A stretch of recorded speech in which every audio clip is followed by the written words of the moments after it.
Good afternoon, everybody. It's my pleasure to be here to moderate the Equity Performance Analysis panel.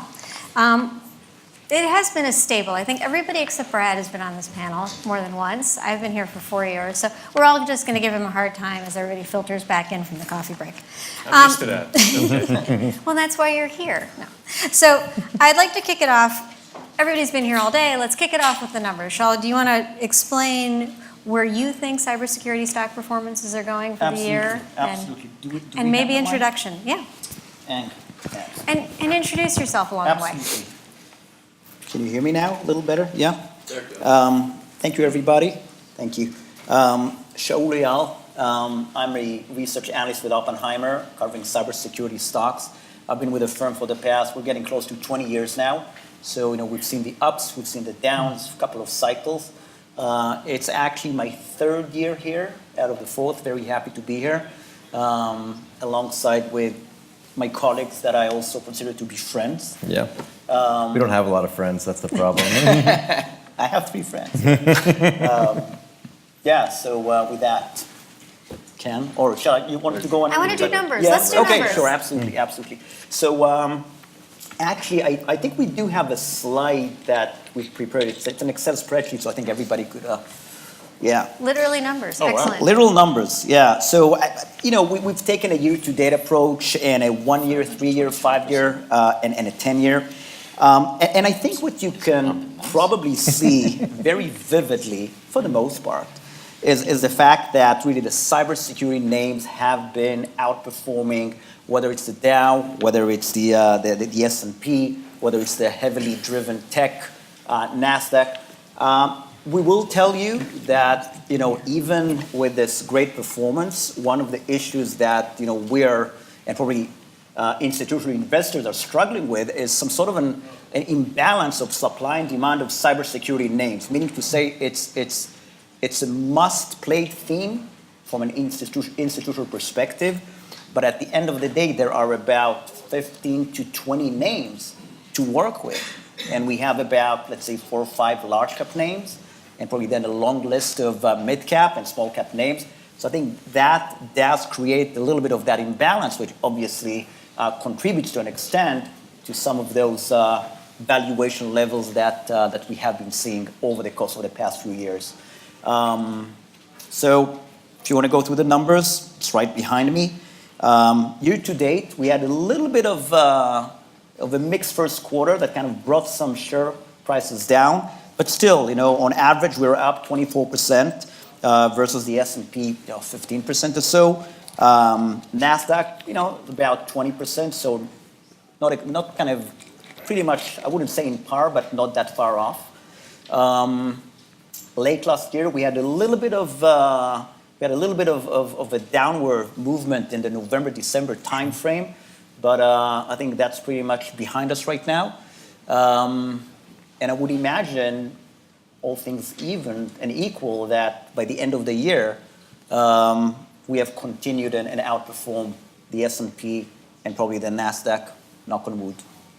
All right, so we should really stop on that note. But I'll turn it over to Ken. Can you compete with the numbers and kind of give a background as how you got in your focus area? Sure. So Ken Talanian, I worked with Evercore ISI. I've been there about 4 years, and prior to that, I was at JP Morgan.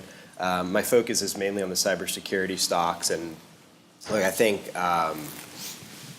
we've seen some good performance out of these names, but the secular trends that underlie a lot of the performance here will continue. And look forward to talking through some of those today. Gord, you want to? Sure. So Gord Talpaz, I am the cybersecurity analyst at Stifel. I've been a sell-side analyst for about 15 years now, and functionally a pure-play cyber analyst. I think it's interesting. I mean, I think from a performance standpoint, obviously things have been really, really good. I think the question now, especially with what feels like, I would say, a more shaky Q1, where you saw a mixed print from Check Point, a mixed print from Fortinet, a really shaky print from SailPoint. A lot of folks are sort of wondering, hey, is this indicative of a broader trend in the space? Meaning, back half of last year, things were absolutely fantastic overall in terms of spend. Are things maybe slowing down a little bit? How should we perceive that? Or is it just Q1 seasonality? And I think that's sort of top of mind right now from an investor standpoint. I do agree with Shaul, though. I think, from my perspective, I think the demand environment is really, really, really good right now. And I do think there's a lot of seasonality that comes into play, but still, I just got off the road meeting with about 20 investors over the past 3 days. That's what's top of mind right now. It's like, hey, it's been great, but can that ultimately sustain? Or are we sort of kind of playing for the last 10% here? That was a recurring theme in my conversations. Brad? Excellent, thank you. I'm Brad Zelnick. I am head of software equity research at Credit Suisse, and really delighted to be here, especially alongside 3 super talented specialists who really concentrate very deeply on cybersecurity. I cover a number of those stocks as well, and have for many years, but I also am responsible for infrastructure and application software more broadly. And I would just, to the points, to the numbers, as we can see in front of us and what we've heard from Shaul, I tend to look at cybersecurity and its performance relative to the rest of software, not necessarily the S&P or the NASDAQ, where it's counterintuitive for a category where we expect spending and spending growth to remain robust for all the various and obvious reasons, and to see IT budgets grow at a premium, cyber spending budgets to grow at a premium to IT budgets. If we look at the stocks year to date relative to software, and I know not all of these companies are pure software, some of them have an appliance form factor to them, you've actually seen some slight underperformance actually. And I think there's within the mix a tale of 2 cities. If we look at the largest investable names in the public universe, whether it's Checkpoint or Palo Alto Networks or Symantec, they've actually performed barely in line or even some underperformed, whereas you then have Zscaler that I don't think I see up here in these numbers, but is appreciated about 100% year to date. And Okta, well, I think is up there, and we could see similar kind of just hyper growth and outperformance. So I ask myself, what's happening here? And I think we need to consider within that the cybersecurity envelope, which I expect remains robust. I think we're seeing a little bit of a redistribution occur away from what classically had been the platforms to more disruptive approaches. And I don't know. Can I jump in really fast? I'm going to stop you. No. Thank you. I would actually disagree with that somewhat. I do think what's happening from an investor standpoint is that names where there's a perceived discretionary element, especially the firewall stories, where I can pick and choose when I buy that firewall, when I refresh that firewall.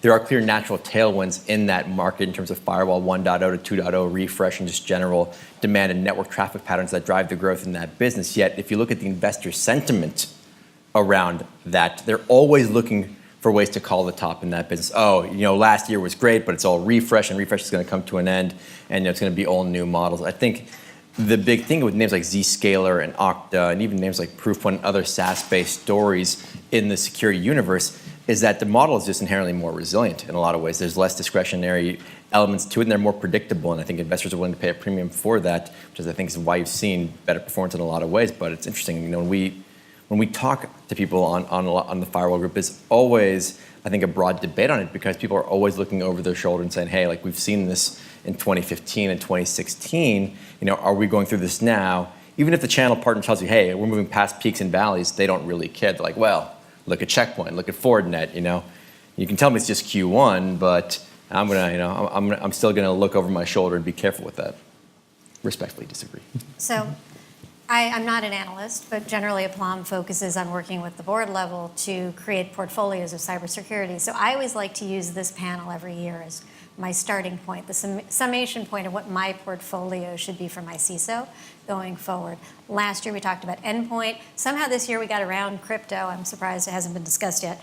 But really we're actually talking about consolidation in the cybersecurity space. Ken, from your perspective, thinking of more of a sector level, who's struggling and who's really moving forward? Where is the investment growth coming in? Where are you really focused this year? So I'd like to bifurcate that between the private and the public companies. So I think a lot of the innovation that we're seeing is really happening in the private space, and some of that is trickling into the public via consolidation. So you've seen particularly some of the larger companies like Palo Alto Networks go out and buy some of these smaller companies in order to bring some of that functionality in-house. And I think that's inevitable. And part of it is the customers themselves want vendors to do more of the entire security stack, right? So there's a concept of the platform, and to some extent, it may be a pipe dream to envision just one vendor taking care of all of your security, but increasingly, folks want certainly more of the functionality from one vendor and interoperability between other vendors. And so you've seen not only consolidation, but co-opetition with similar companies. And an example of that would be Palo Alto Networks doing a go-to-market with Proofpoint, given that Palo Alto doesn't have email, Proofpoint does, and they can sell together and sort of have a better result for the customer.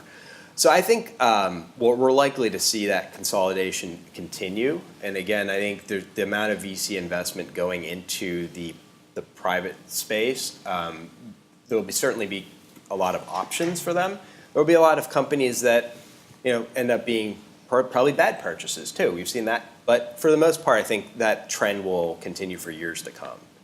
So for some of the novices in the audience that aren't necessarily analysts themselves, Brad, from your perspective, can you kind of walk us through some of the metrics you use that people should be thinking about, especially for some of these newer companies or companies that have venture capital money? What are the things that you focus on for investing? Sure. Given where valuations are today, I think I should be talking about eyeballs akin to 20 years ago, because I just think asset prices are inflated if we just look empirically relative to recent history.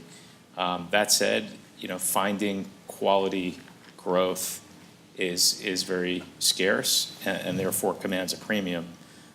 For more mature companies, we hold them more accountable to profitability, and we look at free cash flow multiples. And generally, that's how the world, I think, looks at the mature names in security, specifically the firewall players. Mm-hmm. We think they're, looking at it that way, though, is maybe sometimes a bit short-sighted and not really appreciating stock-based compensation and duration effects that depress the multiple and therefore make it look more attractive than it actually is.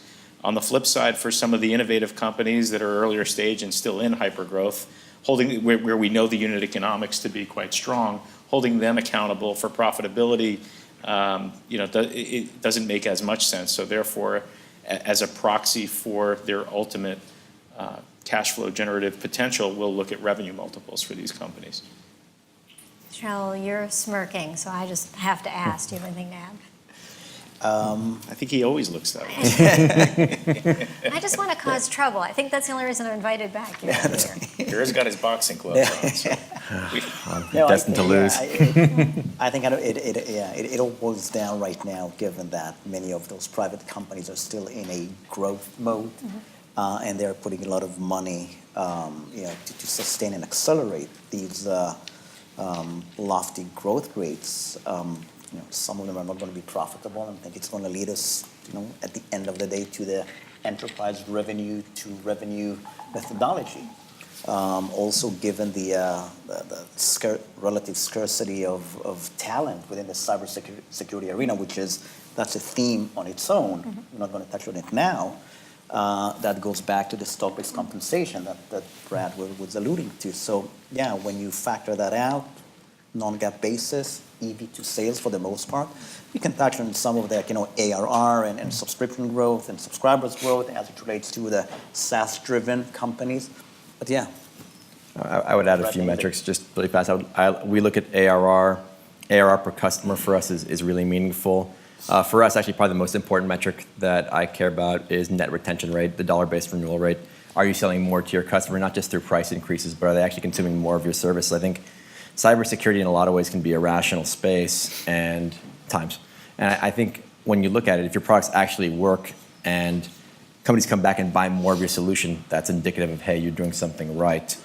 So for us, that's a really, really critical metric in terms of how we judge and sustain the durability of a business. So as we were talking about this panel earlier, we had the predictive question, which I'm always excited that we're on top of it, especially when we have analysts talking about the market. Gore, we're talking about consolidation and holistic strategies with cyber this year. Where is this still the main driver of where your focus is, or is there something else really? Consolidation?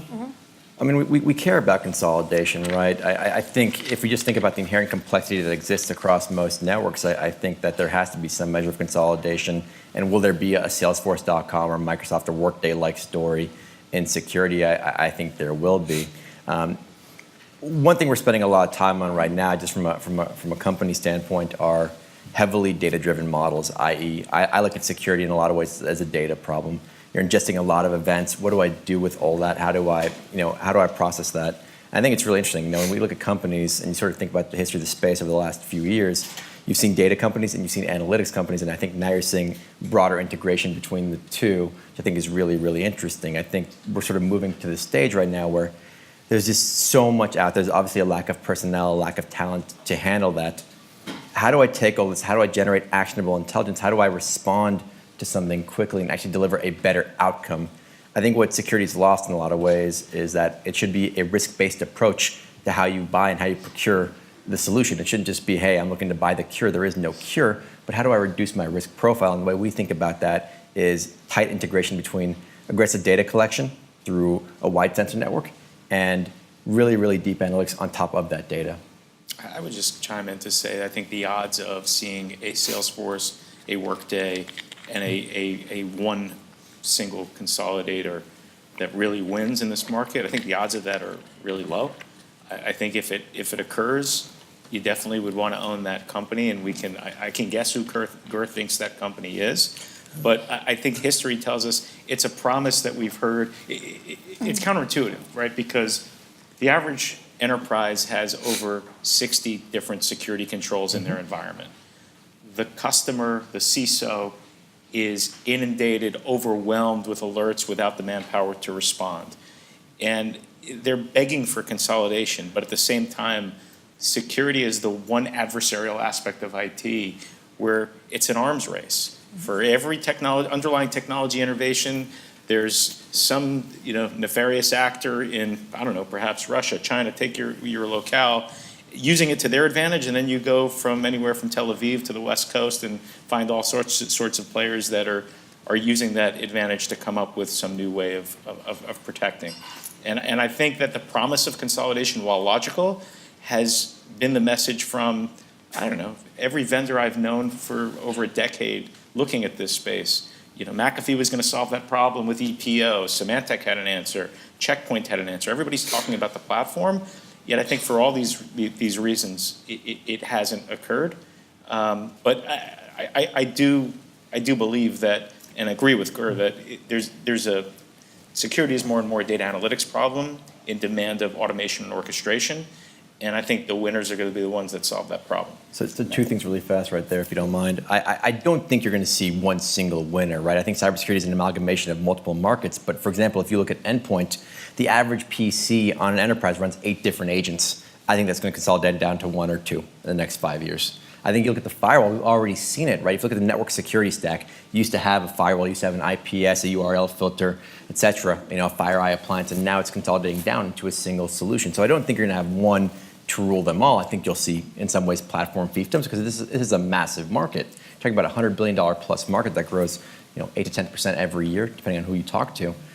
What I do think, though, is going to happen in terms of consolidation, and why I think this is a data problem, is I don't think you can, as a single vendor, you can generate all the data yourself, but I think you can ingest data from other vendors. So maybe you deploy a third-party vendor in your ICS environment or your container environment, but that feeds into a centralized repository where you can then run more holistic analytics on top of it. I think that's where I sort of see the hub and spoke or platform model evolving to over the next several years. We agree. I want to add maybe also just to put the things in the numbers perspective, and I would agree with Brad and with Bruce's comments. The largest cybersecurity name that we have from a market cap perspective is nothing more than $20 billion. Mm-hmm. That's it, $20 billion. Which doesn't get you to your multiple that the venture capital guys. That's one, and I think number 2, and again, that also some sort of a proof point that we don't have this this Apple of the cybersecurity arena, the Salesforce that was mentioned here before. I think also the fact that we have a very siloed or category-driven type of overall industry. I think that also has something to do with it, even though we had seen a shift to more of a platform approach, and that was mentioned before. But maybe the next thing and I know that we talked about vendor consolidation and the fact that there's an inflation of solution within those SOCs, security operation centers, that creates the need to come with some automation-driven tools and products. And again, that also goes back to the data-driven environment. That could potentially be the next frontier down the road. Because when you talk to some of those system administrators that go every morning and pretty much take like 3 Advils. At now least, and maybe with a they're shot being of hit with all tequila. sorts of, false positive or not. They want a solution that can automate many of those still laborious and manual processes.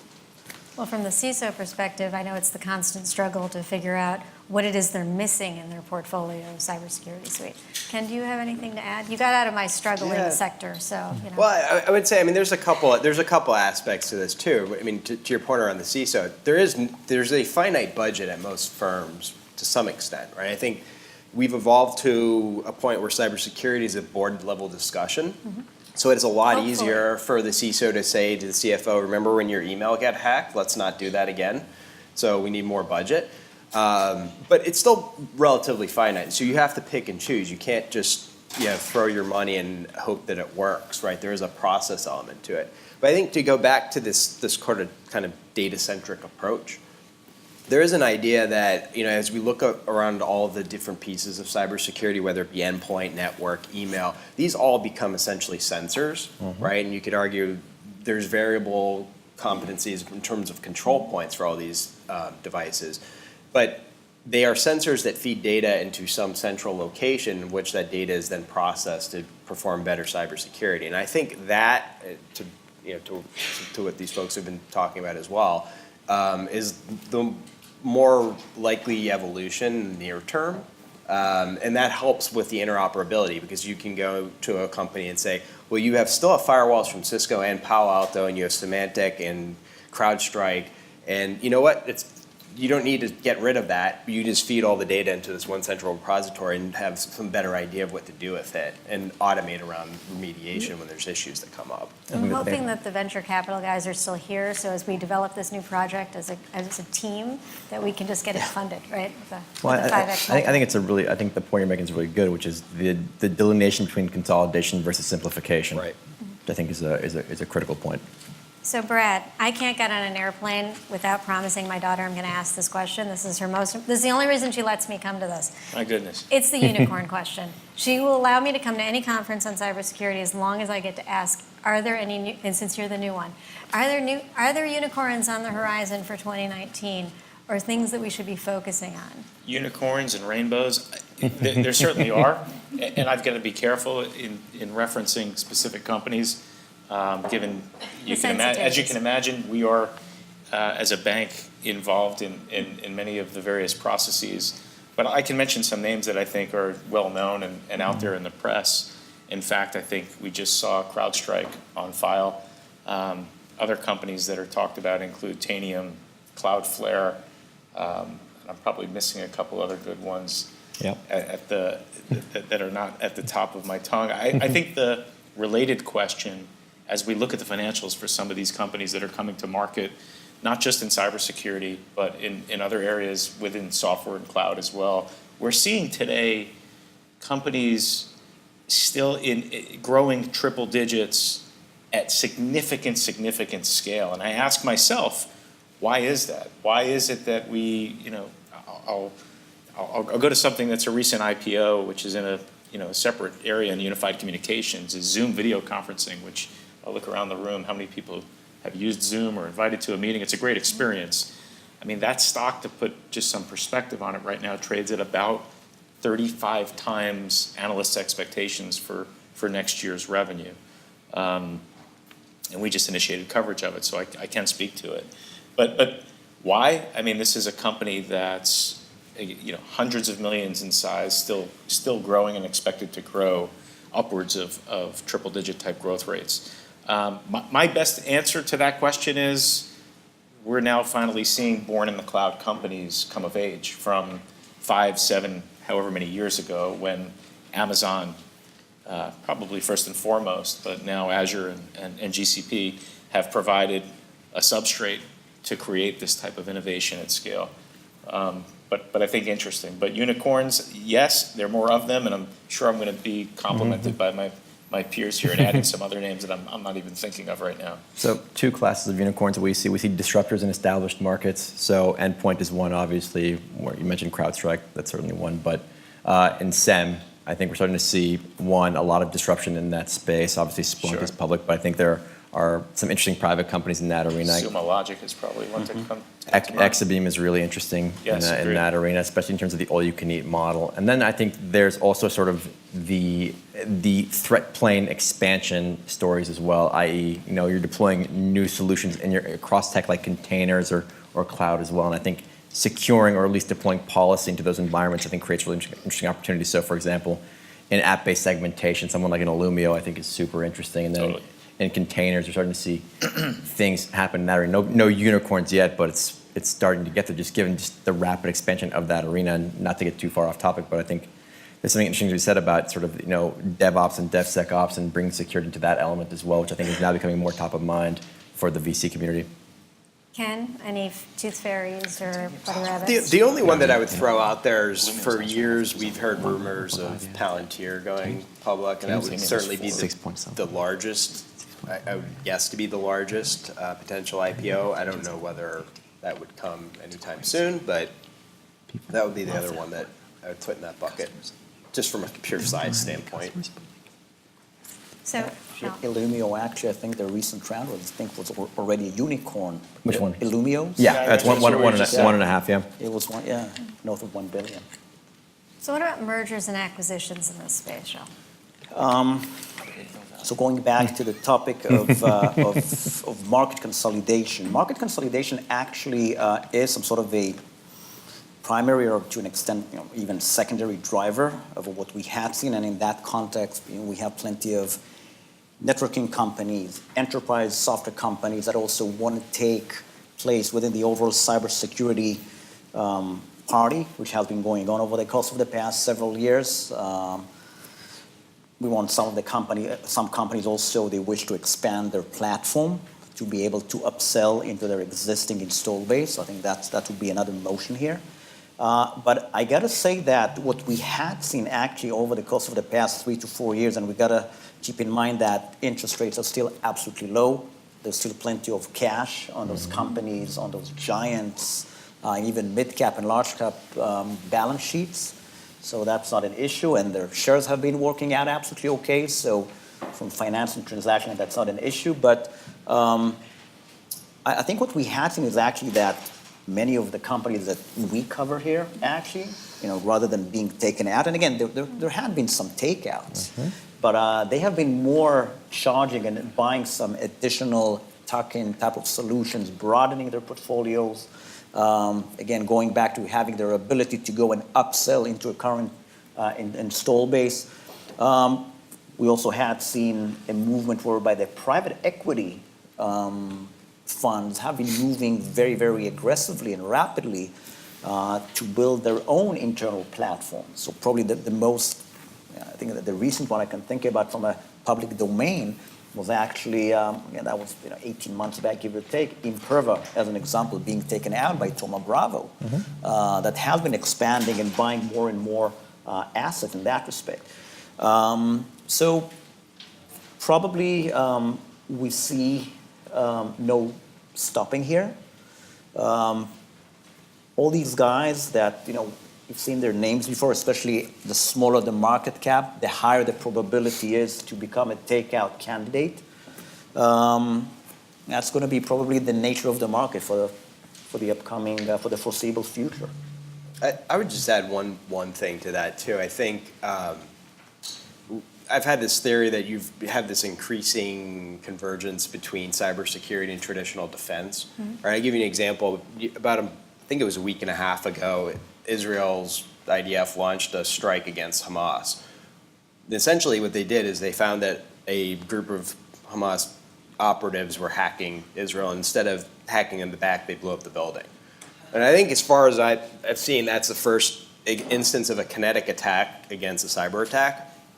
I don't know if it changes the game, but we have seen cybersecurity assets before within traditional defense contractors. So I think you could actually see more activity there, where those folks are of significant scale, have the wherewithal and financial resources to pick up some of these cyber assets, whether in the publicly traded space or private. Yeah, the problem is they'll screw it up, Well, like they always separate do. story. Yeah. but- No, I think M&A is interesting, right? I think we haven't seen that much public company M&A. It's usually private equity and usually valuation driven.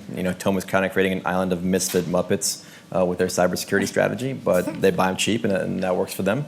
I think from a broader M&A standpoint, you start to see certain themes evolve, right? And I think like the most recent one we saw was just a clear push to take out SOAR plays, right? Security orchestration, automated response plays. So Splunk makes a play in the arena, and then all of a sudden, you've got one asset left in Demisto, and it becomes a race to see who buys it. We saw the same thing happen in cloud-based security after Evident and Redlock got bought, and then Dome 9 right after that. So I think there are certain patterns to how this plays out, but this is a space with 3,000 companies. M&A is an inevitability in a lot of ways, and I think in Israel it's like, I think they say an IPO is a failed exit. It's M&A is the goal. So. Given 500 companies in that arena, that's going to persist. So, with regards to regulation and reputational risks, this seems to have more of a focus, especially in the cybersecurity industry. Ken, how does reputational and regulatory risk really impact the cybersecurity with regards to investing? Yeah, so it's interesting because for a lot of years, the protection of that kind of risk was more of a compliance function that was security. And I think there's a general thought that compliance doesn't equal security, but that's evolved now. And I think with the backdrop of regulatory regimes like GDPR, where you're sort of being forced to protect your environment, but without any specific guidelines on exactly how to do that, it manifests in a way that folks are taking another look at their security stack, and I think it often brings them to look at solutions that they might not have. And so, as an example, you typically have a firewall, you typically have endpoint. You may not have a privileged access management product from someone like CyberArk. And so I think those solutions that have sort of been more on the periphery for a number of years, but really quite important to your ultimate security posture, have gotten a little bit more attention. So I think that will continue. I think we're still, maybe halfway through folks looking at GDPR and making decisions around that. And on top of it, we've got more domestic policies like CCPA coming up in 2020.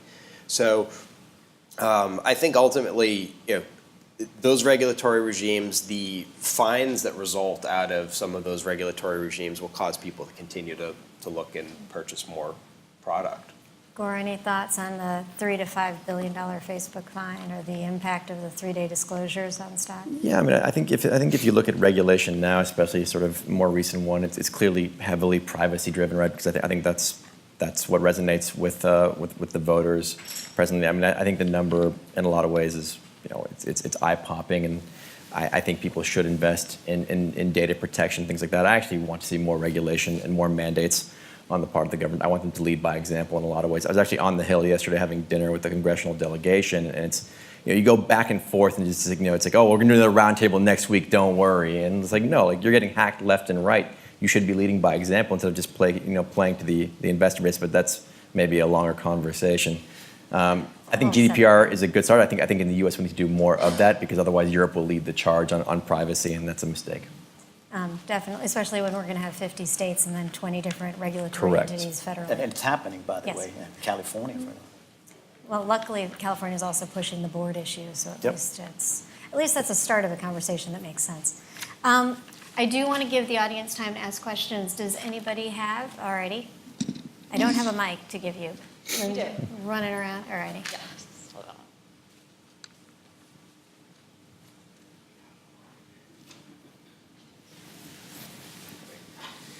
on. Walter O'Leary. I was on the dark side at one point. There's been, over the last 10 years, there's been a halving of a number of stocks that have been listing on the exchanges. You mentioned that you want to see more. Is the long-term stock exchange that just got approved out in the West Coast maybe another AIM-type exchange, like the one in London, for potentially more smaller growth companies to list under less regulatory burden? And would that make your jobs more exciting? Being able to track companies that can possibly have an alternative to VCs, and therefore you can actually get involved in that. And do you see prospects for that in terms of adding more liquidity to the market, which is what makes the world go around in the banking sector? Thank you.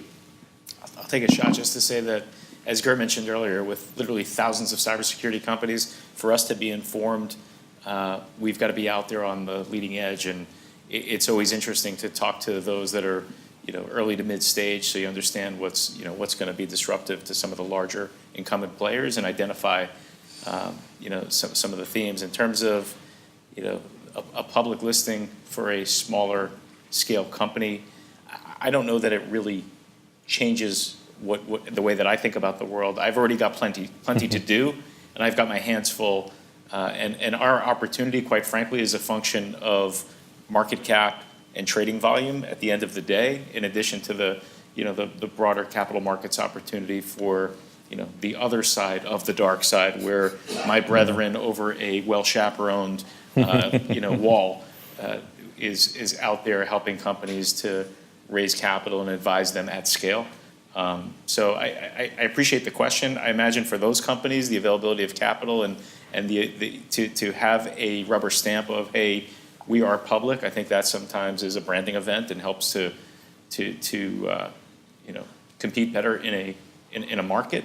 But it probably doesn't change the way that I approach the world in any significant way. But interesting.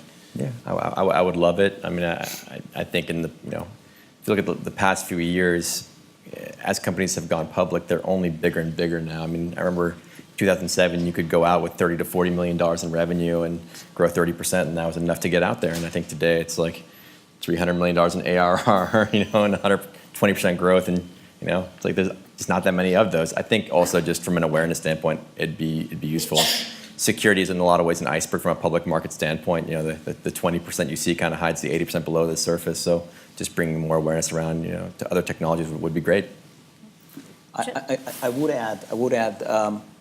I think in the Australian stock exchange, and I think in the Singapore stock exchange, there have been a few attempts. I don't know how well it went. That's number one. I think number two also, to my friend's points here, the branding event's absolutely right on, but it's those VC guys that have become like the new sultans out there. And they want to take it to the NASDAQ. Okay, or they want to take it even to the New York Stock Exchange. That is not changing anytime soon. I mean, the Canadian market does a lot with the small caps. The U.S. market is woefully far behind. But I mean, I'm not an analyst, but from my perspective, if the market structure in the U.S. is so complex that if you don't have market makers, it's not going anywhere. Well, actually, I prefer, I think you can. The direct listings is a prime example of potentially a lunch being eaten away from the underwriters. So I think it could actually be a fantastic new initiative in that, the writing is sort of on the wall when Andreessen Horowitz decides to become a registered investment advisor. And I think, just to clarify though, I think it does work in some instances where you have a clear business that most folks can understand, right? And so I think for, Spotify, for example, made a lot of It's a sense. household People name. understood what the product does. Well, I think the next sort of litmus test for this will be Slack, which is more of an enterprise product, still relatively simple for people to understand, but the success of the market, absent folks stabilizing, absent a clear message coming from multiple folks that are looking at it, it may result in a different ending. And ironically, had a cybersecurity disclosure just recently. So Which one? that they were not focused on cybersecurity. The SEC just announced. So we are out of time. Is there one more question? Excellent. Hey, my name is Ian Kumar. I'm part of the team at Capital Solutions at Alphabet's investment fund. Sure. One of the things we always question is how public market investors are justifying kind of 30 times plus multiples for even the best-in-class names like Zscaler and Zoom.